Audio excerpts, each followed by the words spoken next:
Yeah, I think it's the media hype, the peer pressure, the trying to be cooler than the next guy. I mean, I'm not quite sure what is so cool about sleeping with how many ever girls they can get in bed with.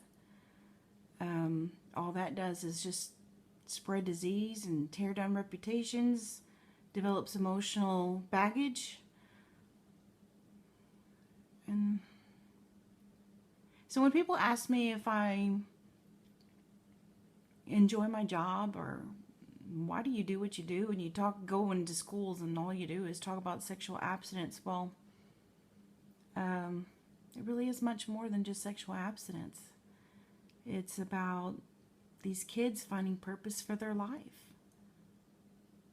So, yeah. And then we'll keep going. We'll reach as many kids as we can. Sure, some will probably just tune us out and not want to listen at all.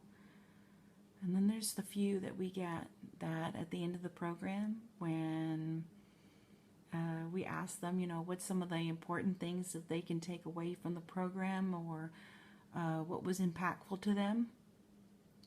And they start saying things like, oh yeah, well, when Miss Sherry went over that whole emotional baggage, and I just realized that there's a whole lot more to having sex than having sex. There's damage, there's depression, there's everything that they have to try to avoid these days. Or one girl especially, she said, and it was very touching, she said, you told me that I had value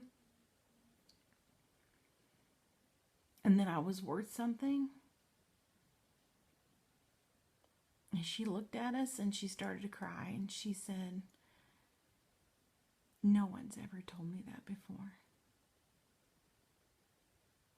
No one had ever told that young lady that she was valuable and that she was worthy to be loved with a true love that's not just physical, that loves her for her and for who she is, for all her hopes and dreams and goals. That's why we do what we do.